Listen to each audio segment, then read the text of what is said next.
our new mayor, and that is, let's give it up for Mayor Yemi.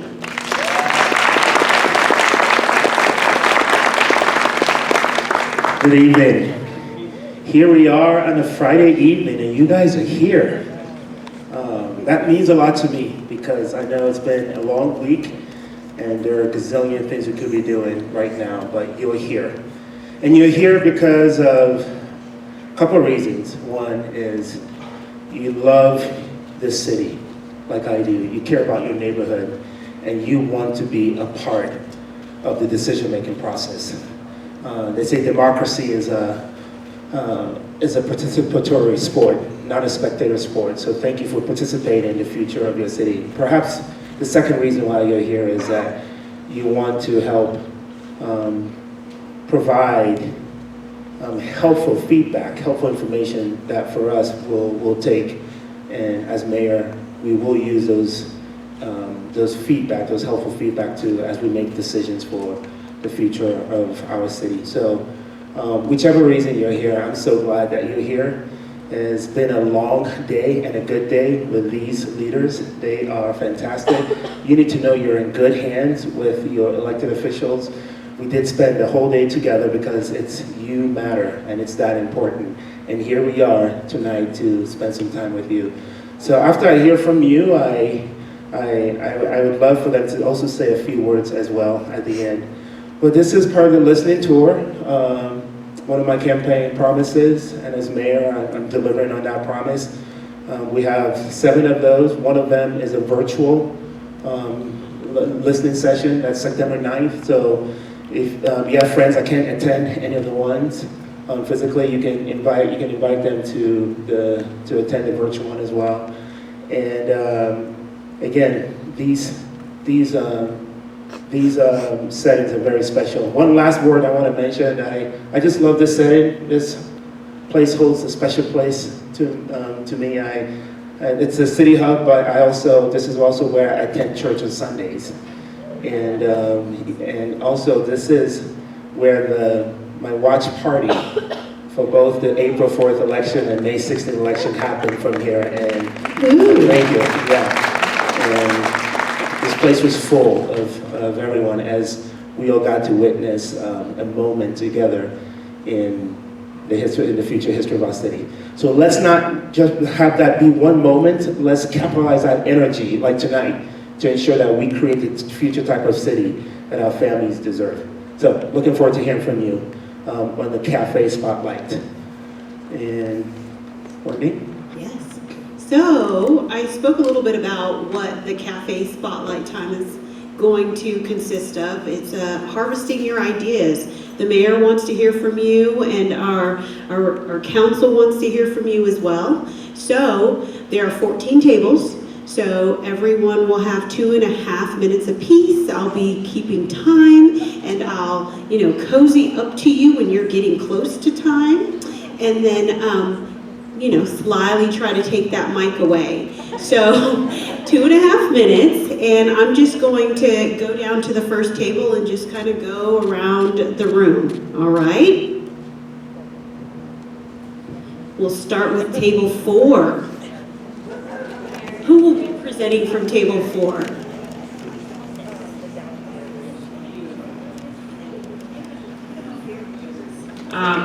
Apologies. My name is Karen, and our table had a lot to say in the topic of safe neighborhoods. Some of the highlights that I took away from the discussion had to do with slower response times of police and fire, and some concerns over the number of officers and fire staff that we are short across the city. And one of the themes that came up from some of our members were would want more proactive policing presences to help safety feel in neighborhoods. One member said they felt that the safety of our neighborhoods were lousy, having experienced 2 murders in our neighborhood recently. We mentioned a need for some third spaces, places outside of work and home that people feel safe and enjoy being. I'm gonna move on. For reliable infrastructure, we talked a lot about areas that don't have sidewalks and the need for walkable sidewalks. Appreciate the city's response to potholes, but they continue to be everywhere. There was a focus that we say we have a lot of side streets that don't get updates, only our main roads, and we talked a lot about all of the construction across the city and the need to go from one detour to the next detour to the next detour to get around that. Talked about the safety on public trails, so places that were mentioned were the Rock Island Trail, encounters with dogs or people that were violent or dangerous. And we appreciate the growth in the city, but it has caused some problems. From an economic vitality standpoint, very excited to keep Space Command, but reminded the city that we need to be prepared for the influx that will come with that. Concerns about housing affordability, both for the current residents, but all of the people coming to our area. Concerns over short-term rentals, saying it's like living next to a motel. Really appreciate having the airport here, but also concerns over jet noise and some concerns about out-of-state investors buying homes but not living here, and that really impacts neighborhoods and the people who live in them. I think that's my time. Thank you. Table 4. All right, I'm going to come on down to table 3. Who will be presenting?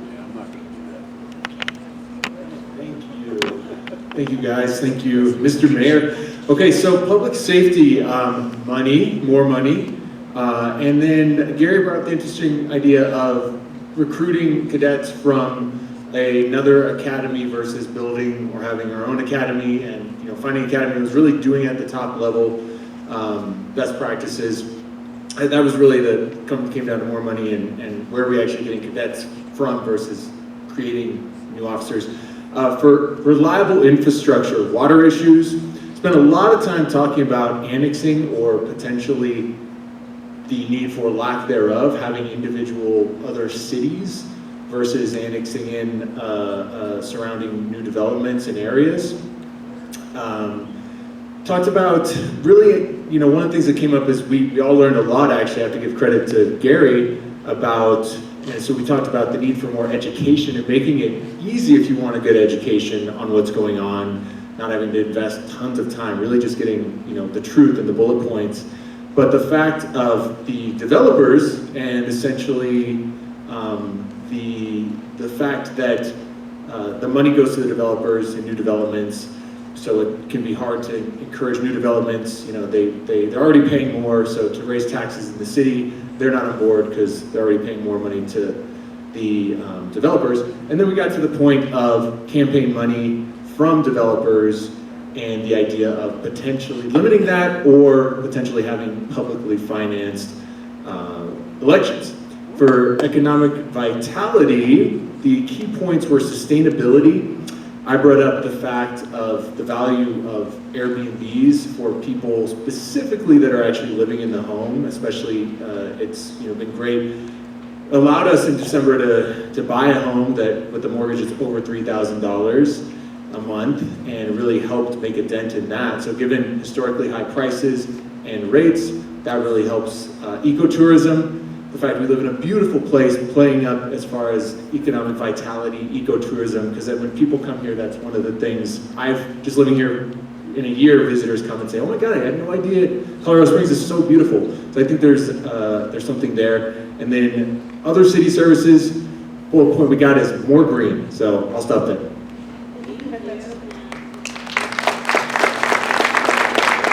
All right. Who's our presenter?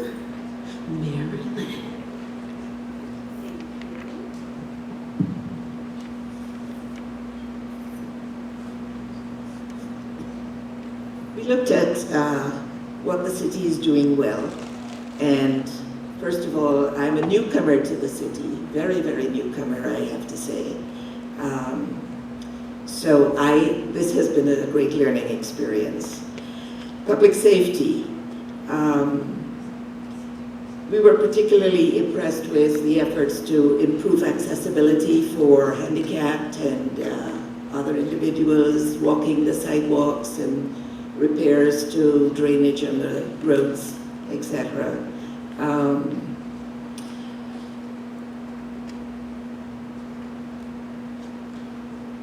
There was a question as to whether or not we felt represented as citizens of the city, and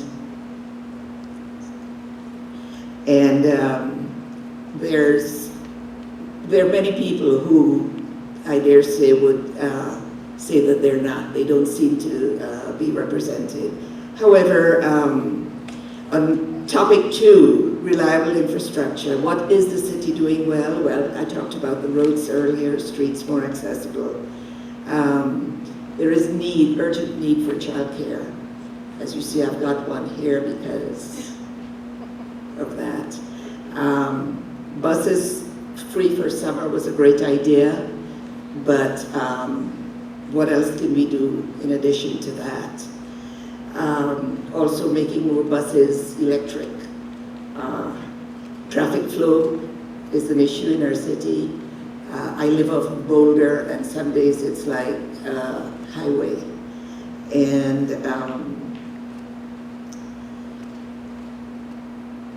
the issues of homelessness, that is a huge problem for all of the United States, all of the US. And there's no one solution. We have to look at issues about criminalizing the homeless. It has to be a multifaceted approach to dealing with homelessness.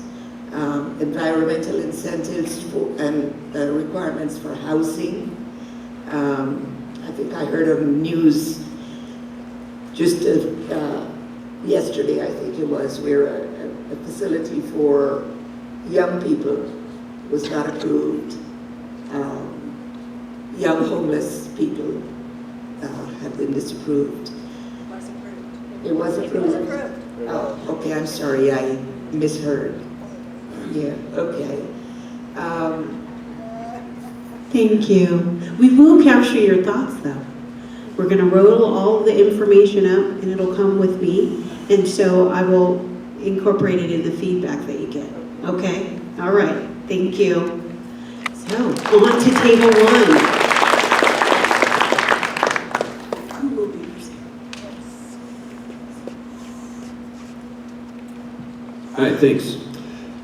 So our table on safe neighborhoods, we had some really great discussion.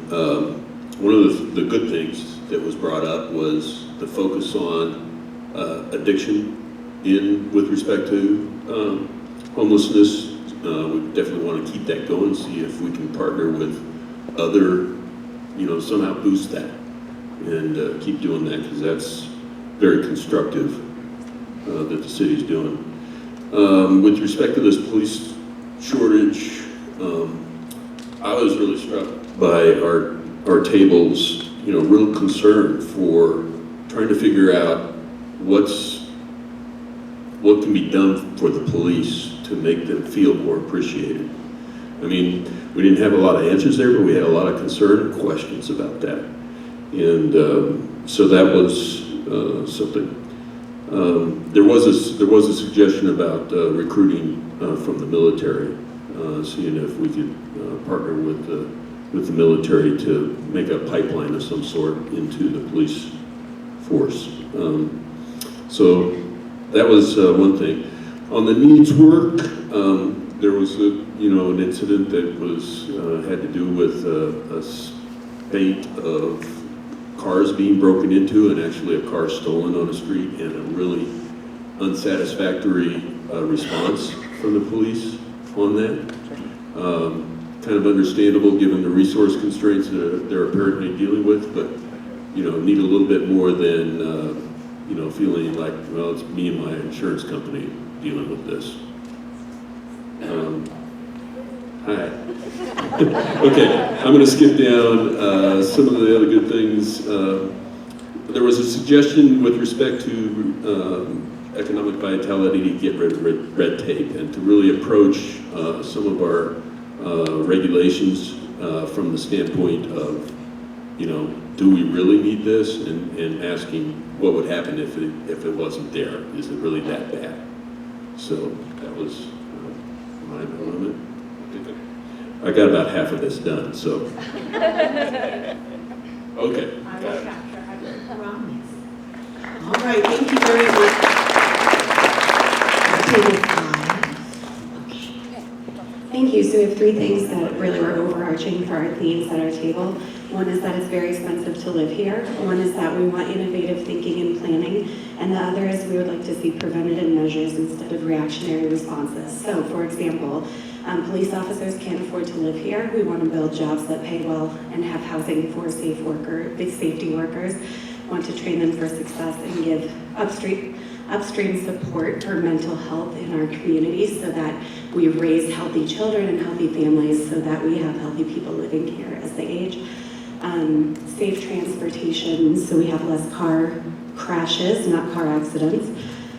For infrastructure, we'd like to see focus on specific neighborhood needs, innovative planning, 15-minute cities, innovative transportation ideas, accessibility for older adults and people with disabilities, economic vitality, military spouse hiring intentionally, childcare and caregiving for older adults, keeping young people here by investing in culture and having jobs that support cost of living, city ideas, wages for city council workers, municipal trash recycling, okay, we'll just break first, plus that.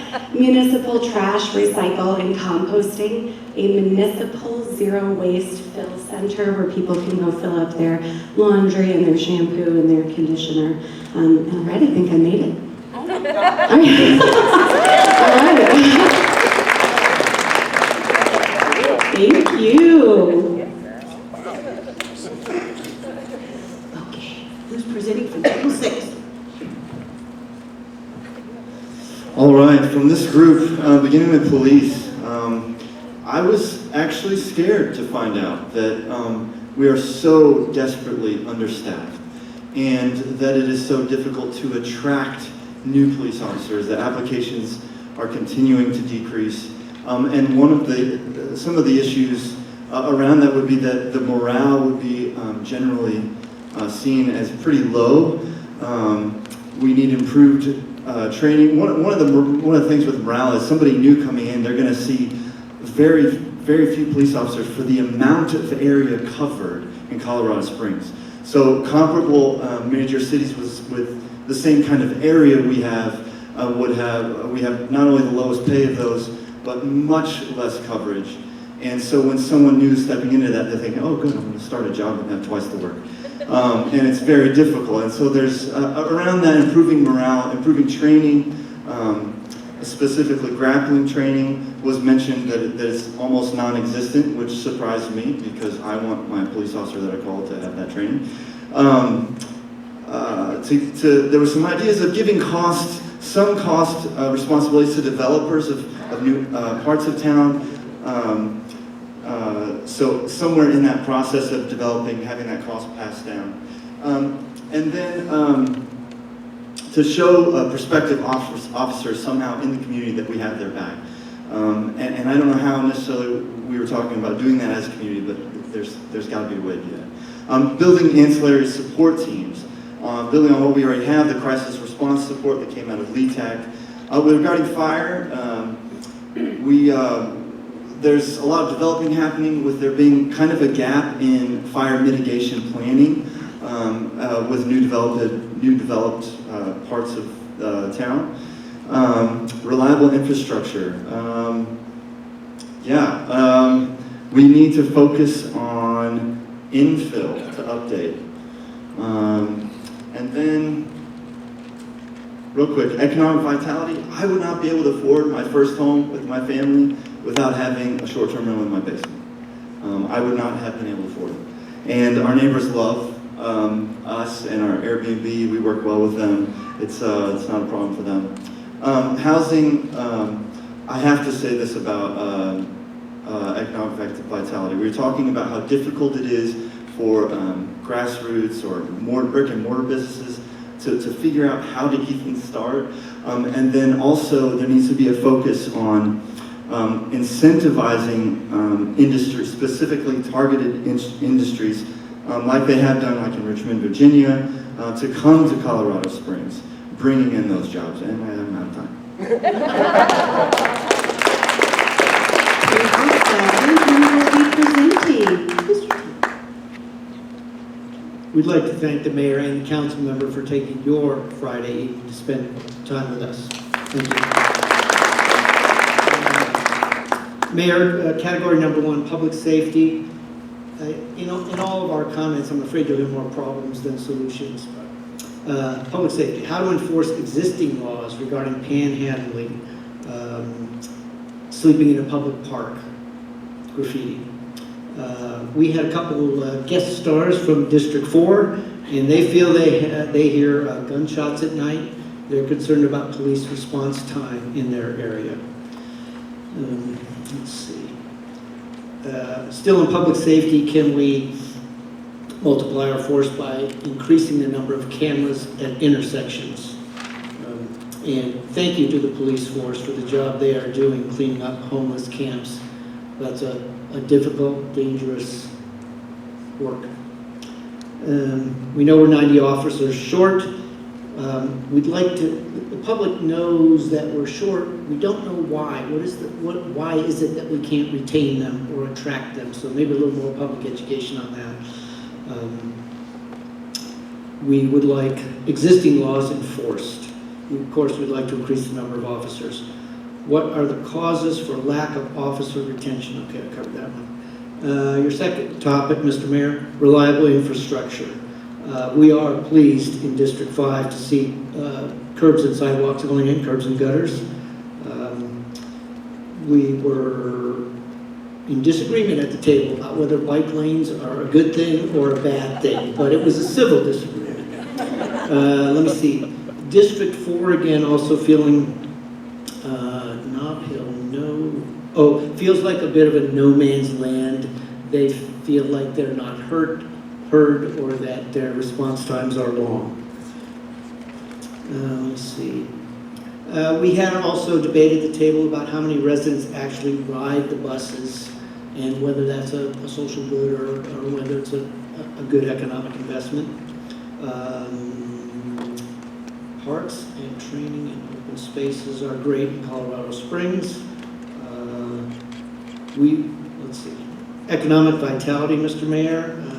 Cost of living is high. Do our wages match up to the cost of living? Can working class afford to live here? Let's see. I feel you're getting awfully close. That's good. Can we attract manufacturing? Can we find a segment of work for people who are not military contractors or extremely educated, nor are they entry-level jobs? How can we find middle ground to beef up our middle class? And yes, you can have it. And lastly, we're concerned about all the other city services that can't keep up with the demands that are exerted by police and fire. Thank you. Thank you.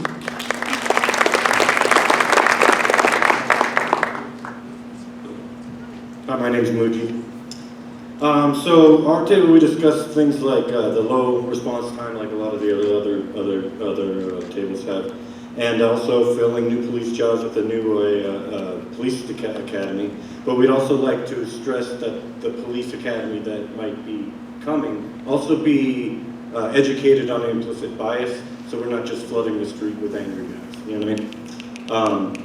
We also talked about, rather than just putting all of the pressure on the police department in the city, but also to organize amongst ourselves in the communities to help do things to help them out. Like in Nob Hill, for instance, we offer graffiti removal services, and we fill those gaps that the police department can't fill. What else we got? Reliable infrastructure. We want the city to follow through with a lot of the plans that they have already presented out, like the Platte Avenue corridor project, things like that, and providing more.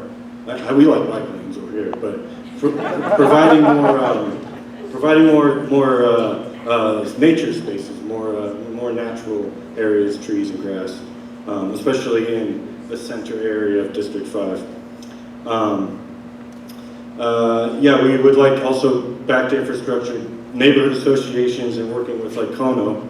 That is city infrastructure, and that starts on our level. So as far as economic vitality, community groups can be supportive, and we need support from the city to community groups who are doing these things on the ground level. We need support in any of them, in any of the groups that, whether they serve veterans or artists or dogs and cats. I think the city should be, and I think it's already been a philosophy of the cities to push forward tax money and support to those organizations to take the burden off of the city. Let's see, before I hear you sneaking up on me. Housing individuals is a big thing, and we need to find work opportunities for them and affordability in the city. Good luck with figuring that out. Diverting funds from developers and diverting them into the core part of the city. Because we see a lot of nice stuff outside, but not a lot of great stuff inside. Thank you. All right, timer 9, will you be okay. Good evening. Echo the sentiments of just thanks for this listening tour, but overall, many of the same comments from our table as well. For safe neighborhoods, we talked about really, of course, we understand the need to add more officers just to cover different things, and we just appreciate that there's been a really great effort to do so. A lot of the enforcement we talked about is just smaller crimes, enforcing the loud mufflers, enforcing a lot of the racing that's happening around town would be fantastic. Certainly homeless was a part of the conversation, so our parks, we absolutely love our parks. They're well maintained, well taken care of, just not particularly well patrolled. So families, individuals don't feel safe going to a lot of those parks. We also had an officer at our table who had to leave, but just talking about, especially when dealing with the unhoused individuals, once they're incarcerated, they're quickly out. So, and even some of the organizations that we have that are fantastic organizations, they're no longer welcome at those organizations because of the trouble that they've caused, so there's nowhere for them to go. So talked a lot about that. A lot of our ending conversation talked also about involving the special needs community in these conversations, making sure that they're feeling a part of it as well, and that we make sure to always include them and be inclusive of that. Reliability and infrastructure, we talked about, especially for developers, typically a lot of the warranties on the roads are about 2 years, but requiring extended warranties beyond that, and also just considering what the roads look like to get to some of those developed communities. What does that look like, and making sure that that infrastructure is there. Also taking a look at utility capacity and infrastructure would be huge, modulate the push for renewables. We also discussed the mentor district system, so making sure the housing, shops, etc. want to make sure that those are covered. And then we have that we really appreciate our water. Our water is fantastic here right out of the tap, so thank you for that and keeping that as a priority.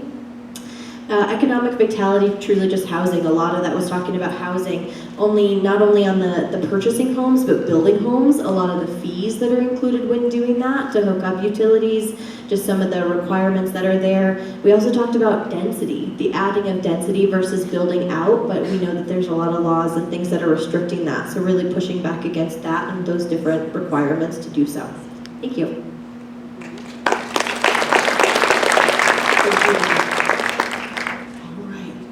Up. Who's presenting from this table? Okay. Good evening. How are y'all? Appreciate you guys coming out. So my name is Zach. I live in D5, Old North End. Love it. Thank you all the other districts who decided to come here to ours. I think that's awesome because it's just one giant city, right? Imaginary borders don't matter. So we decided we were going to pick just 2 things because y'all covered a lot. And so the 2 main ones, first one was economic vitality. The issue that we saw is that the training and certification from workforce development is focused on certifications, but the most of us work in jobs where we don't need to be certified. But there isn't a place to go learn sales, marketing, finance, management, leadership. And if we had a place, we might be able to certify our own folks, which then we could fill small business jobs, corporate jobs, government jobs by providing key education that's focused and tailored to the needs of our local economy and local businesses. The second one is infrastructure. This kind of got touched on, so better park interconnectivity. So looking at transportation via greenways. So we kind of talked like it's cool to ride your bike. You could probably get across most of town, but then you hit things like Nevada or Austin Bluffs. And we all want to live until tomorrow, so we decide not to take that route. And we even talked about biking over here, and then we all laughed like, nah, we ain't doing that. So continued dedication to connectivity, parks, and greenways.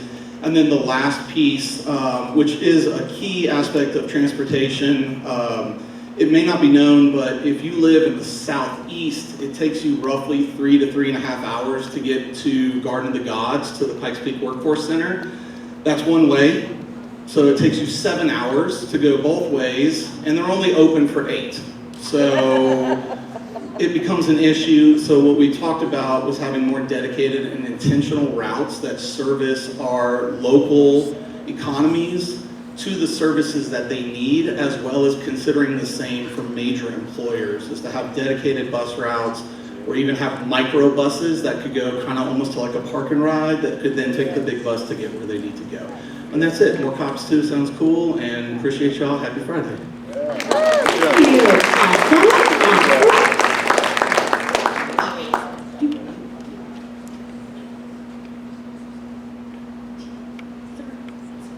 Get my steps in. Okay, Amy.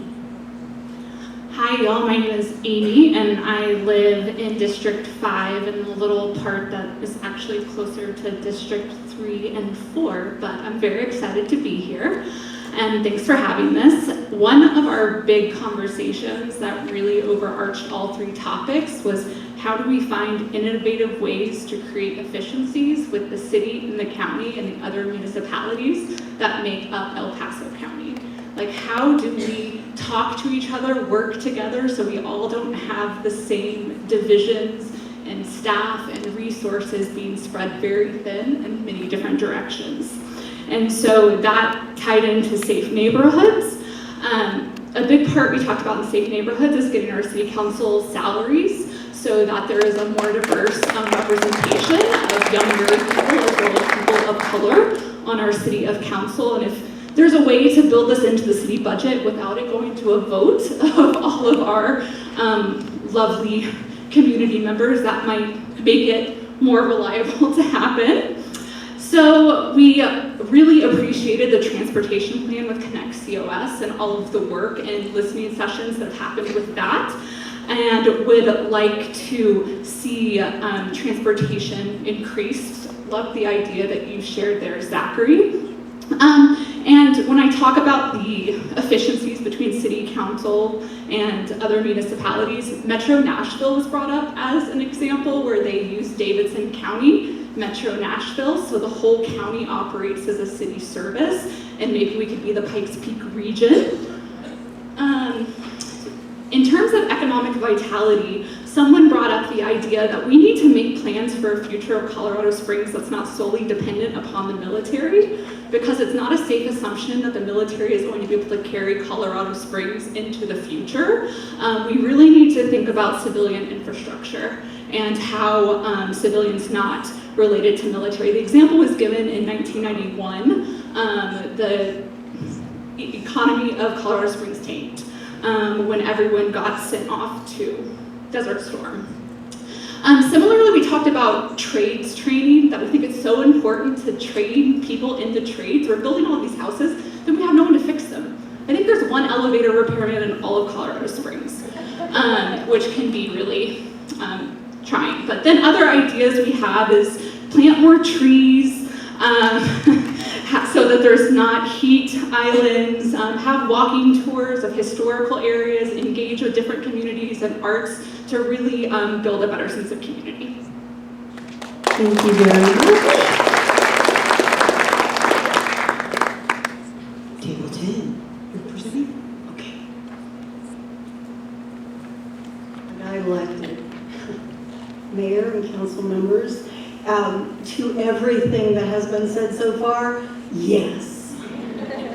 That covers all the scribble notes that I have here, and there's a lot, but there are just a couple things to point out. In safe neighborhoods, the homeless issue came up. It seems to be spreading from further and further out from downtown. Developers have a lot of money. So if the city gives land for development, developers need to be made to build a certain number of homes for the homeless with each housing development that they want to put in or apartment building that they want to put in. And it should be in their development contract that that's a requirement. Developers are causing part of the problem of homelessness. The other part of safe neighborhoods is the traffic issue. Fix the east-west corridor issue, and the answer is not Platt or Boulder Street. There is a fix to that, and it has been brought up and been ignored. So, and people were told, well, good luck with that. Then under reliable infrastructure, yes to all the other things, and El Paso and Boulder is deadly. They only put a light in there after a fatality when they had been asked time and time again to fix it for years. The handicapped issue and ADA accessibility seems to be shrinking downtown, and that's a concern. And under economic vitality, what is the city doing well? They rocket tourism, but is that all the focus? Is that focus on tourism such a necessarily good thing overall, if that's the only thing that's being focused on? Space Command is getting a lot of attention, that's great. Under last thoughts, and there was a lot of positive. I just want to point out that there was a lot of thanks and good things you're doing right, and we appreciate the police and everything, so all those things were brought up, but this was interesting. Colorado Springs advertises itself as a beautiful place to live, but just walk around and you can see where code enforcement is not pushed. So hire more people to fix it, and let's really make it beautiful. That's good.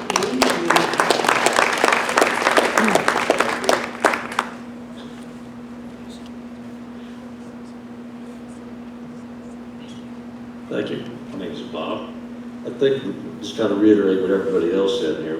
It's a common theme throughout. Safety in parks and trails is an issue here. The police issue. Acknowledge the need for police to address a lot of things, but do they need to address everything?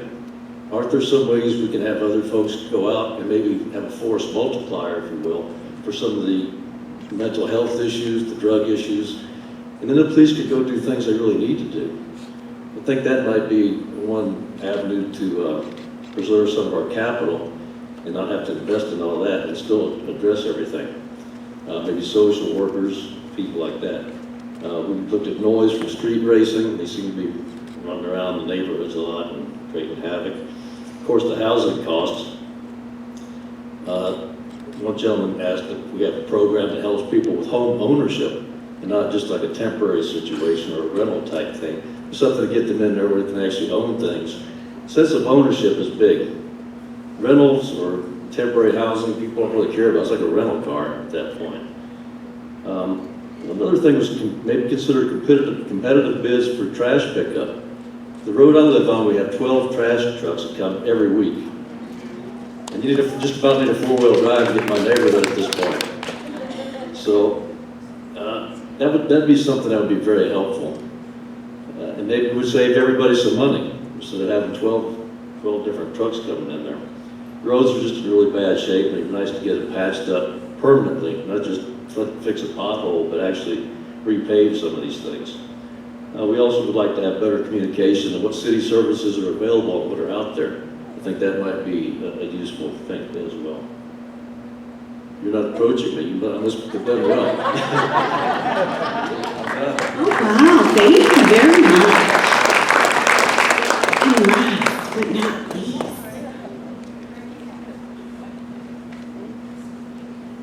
You know, there are advantages of going last. I want to thank you all for coming. Just kidding. I think just about everybody covered everything that we had on here. You know, there's big concerns on safety about Boulder Park. There seems to be a lot of patients being released from the hospital, and Boulder Park is where they ended up going. And we feel as though the police really need to be supported and heard. They need to be valued. Maybe that'll help as far as the turnover is concerned. Infrastructure, we love the pothole hotline. I don't know if you guys have used that or not, but it works. We need more golf courses, okay? In Pueblo, they have one golf course for every 57,000 people. In Denver, they have one golf course for every 51,000 people. In Colorado Springs, we have one golf course for every 185,000 people. We need more golf courses. We need creative solutions on our water situation and attention on trail signages. The transit system seems to be weak. We've talked about that.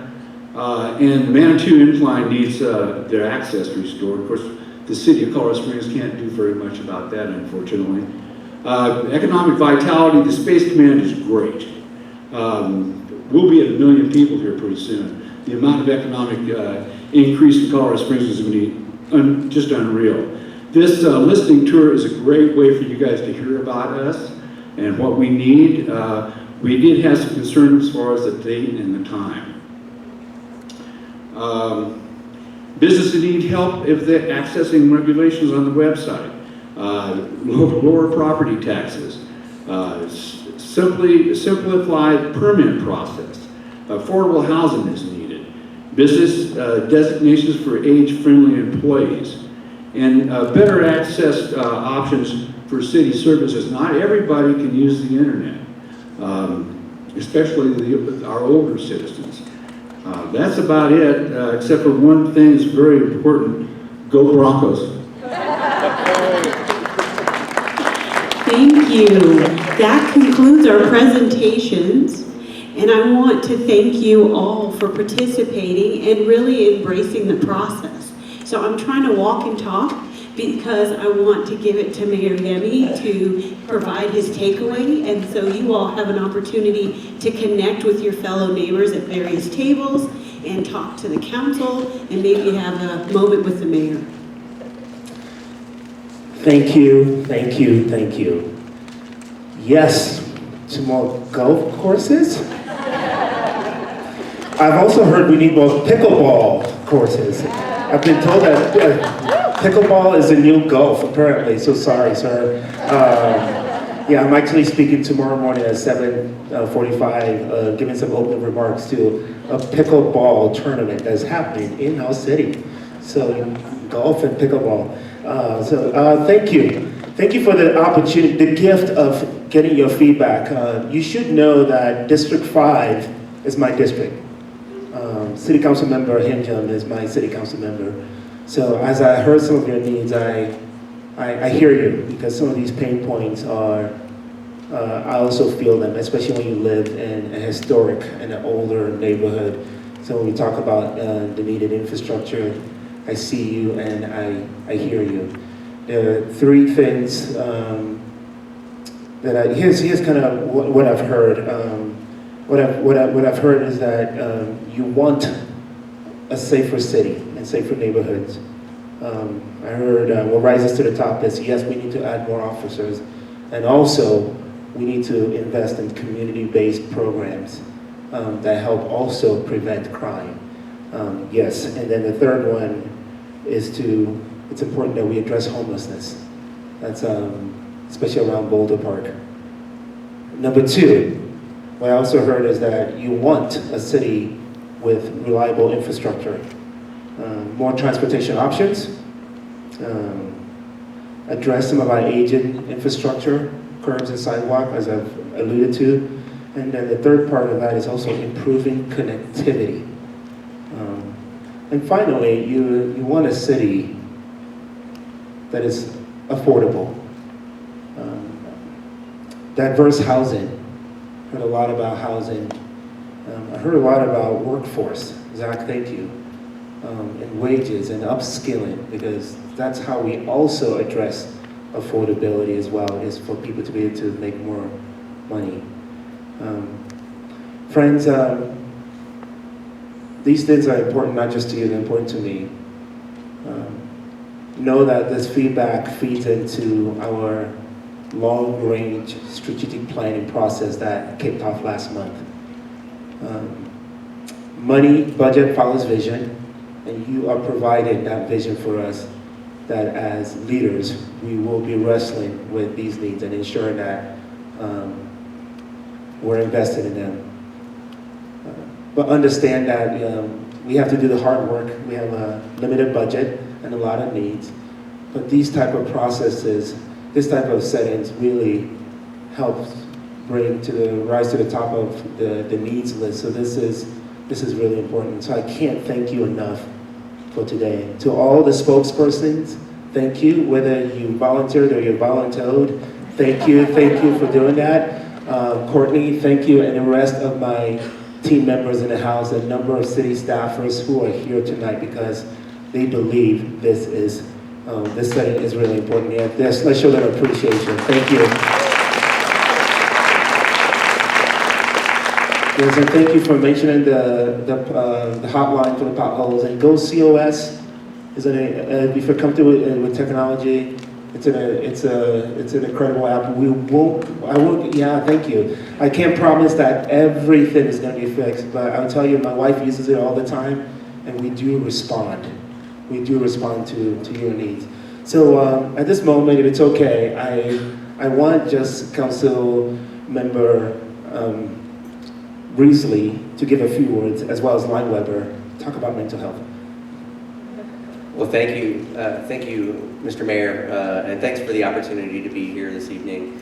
It was really exciting and interesting for me to walk around and listen in on all of your conversations and get a little flavor for all of the topics that you were discussing at the tables. I found it really fascinating tonight that so many of the comments that you made here this evening aligned very closely with so many of the discussion points that we had at our retreat earlier today. And that tells me something important. That tells me that we are largely aligned with our fellow residents in this community around the things that are truly important. And you've talked about a lot of them here tonight. And I also think it's really interesting that we are all focused on how can we make the most with the resources we have. As you know, it's very difficult to meet all of the needs of a community our size with the limited resources we have, and I think, I hope you'll find that as this council really gets our feet underneath us, that we're really focused on trying to drive results where we can with the limited resources that we have. And so I would just ask as we go forward, continue to reach out to us, continue to share your concerns, continue to believe that we are hearing you and listening to you and understanding those concerns, and that we have the best interests at heart for our community, for our city, and that we will do everything we can to continue moving in a positive direction that everyone can get behind. So again, thank you for the opportunity to be here, Mr. Mayor. Thank you, Councilmember Henjum. Thank you for allowing me to horn in on the District 5 event. So thank you very much.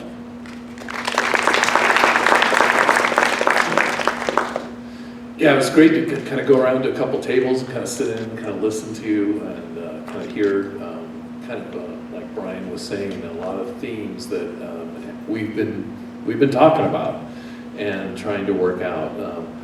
One of the privileges that I have is I don't have a district. But you're all my district. I mean, I get the opportunity to kind of think in a little bit more of a big picture format, and that's one of the reasons I kind of ran for at large, because I'm really focused in on one particular area, and that's mental health. And so today was 115 days in on my election, I calculated, and I was able to deliver a document today to City Council kind of outlining 8 areas where I believe City Council can feed into to really help support mental health. And we're going to start partnering and working together towards those things. Thomas Thompson is standing right there, and he's the community outreach ambassador, is that right? Advisor, did I say it right? Community Affairs Advisors. It's a new term, so I'm still kind of working on it. But I'm partnering directly with Thomas on this, and We've been really meeting with a lot of different agencies throughout the community just to kind of understand what the problem is and what good work has already taken place. I mean, there's actually a tremendous amount of good work.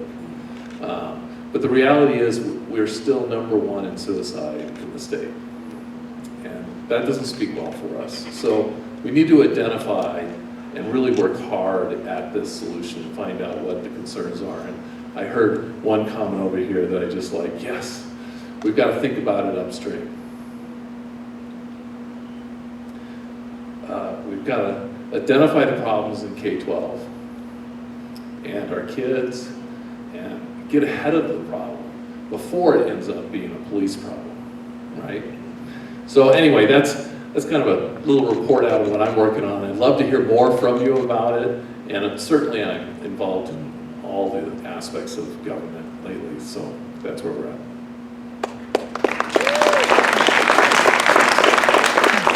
Well, I think I have almost the last word, and there's a few things I want to make sure I remember to say.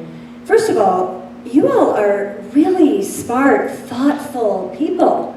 Your feedback was really well delivered, actually.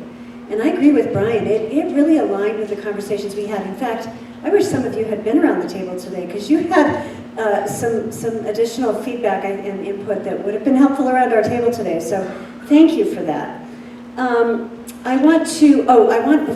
I definitely don't want to forget this. I do a newsletter, and not only do we not get paid, well, we get $6,250 a year. Thank you for those of you who mentioned city council pay, by the way. But I have a volunteer who helps me do a newsletter. We don't have staff for me to do a newsletter, but I do a newsletter. And I've asked Courtney to share your emails with me, and I'm just going to go ahead and put you on my newsletter list. If you don't want to be on it and you get it, just unsubscribe. It will not hurt my feelings, but I would like to be able to be in touch with you. So unless you come up and tell me, I'll kill you if you put me on your newsletter, I'm going to put you on my newsletter. I want to highlight in particular around public safety, just underscore this notion of ancillary support that came up. We talked about that today as well. And I want you to know, I know this is really a listening tour this way, but I do want you to know to be on the lookout for and learn more about what our police chief is wanting to do and starting to do, quite frankly, now. And we do need a training center, but around the kinds of training that is being done and continuing to be done for our police to address things like implicit bias and also other ways that we can respond to free up our what's the word? The police who are sworn. Thank you, our sworn officers. Thank you. I had a blank there. To free up our sworn officers to really deploy them where they're most needed. So that is definitely a conversation that is happening at the police department and in leadership, and I want you to be aware of that. I also want to actually acknowledge the regional collaboration. We had a conversation today about the fact that the city is not an island. We are a part of a region, we're a part of a county, and we have other elected officials and member governments that we can and need to be working with more. In fact, you have a school board member for District 11 sitting right here, Juliet. Just a shout out to another elected official here. And school board elections are going to be coming up in November. And just how we work with all the systems, because we all have to be working together to address these challenges. Amen on the trash, brother. I need you to kind of help me work on my fellow council members to see if we can have some legislation around how we manage so many trash trucks and up and down and destroying the streets. And I won't go on to that right now, but on tourism, I would just say also in the coming year or two, we need to revisit our LART tax, the lodging, auto rental, and tourism tax, and actually look at where those dollars go and recognize that our residents, there's somebody in this room who introduced me to the concept of civic tourism and how we do tourism in a way that it serves the people of the city. Because our parks are being a little overloved. So I think those were all the things I really wanted to say. I'll probably go home tonight and go, dang, I wish I had said that. But I am so grateful to all of you for being here, truly. And I'm so proud to be working with these two guys and the other folks on the council and this mayor. Thank you very much. Thank you. And with respect to the time that you spent here and the elected spent here and our host provided us, I want to wrap things up for me, but there's some things I wanted to say about when you walk out of here. We built in some moments for you guys to connect with one another. Obviously that may not happen because we ran over a little bit of time, but write any further thoughts you have down. Talk to people as you exit. Remember to take the survey. If you, like Councilwoman Nancy, thinks of something when you get home, my business cards are also on the table as well, so that's an opportunity to connect. I'm so proud of what happened tonight. Like, this is very, very exciting to nerds like me and Councilwoman Nancy and Mayor Yemi, because we get people in the room talking and it's not just us talking to one another. So thank you, thank you, thank you for believing in the process and engaging in the process. Stay connected. On the back of that Take the Survey is a way that you can get to our website, hear more about the listening tours, tap into the mayor's 100-day plan and see what's being completed and where we're at, and also the strategic plan. We're in phase 1 of a 3-phase process, and so I'll be updating that page and sharing where we're at and what we're doing. And finally, I want to thank all the volunteers that helped me today. We've been increasing our number of volunteers, which is great because these tours are growing. So setup folks, cleanup folks, facilitators, greeters, photographers, and session aides, thank you so much for helping me. And I'll look to see you next week when we're at Hillside, and we'll be listening to District 3 with Councilwoman Tellerico. Thank you all for coming tonight, and I hope you enjoyed this experience. And thank you to city staff. We have amazing city staff. Give a big hand.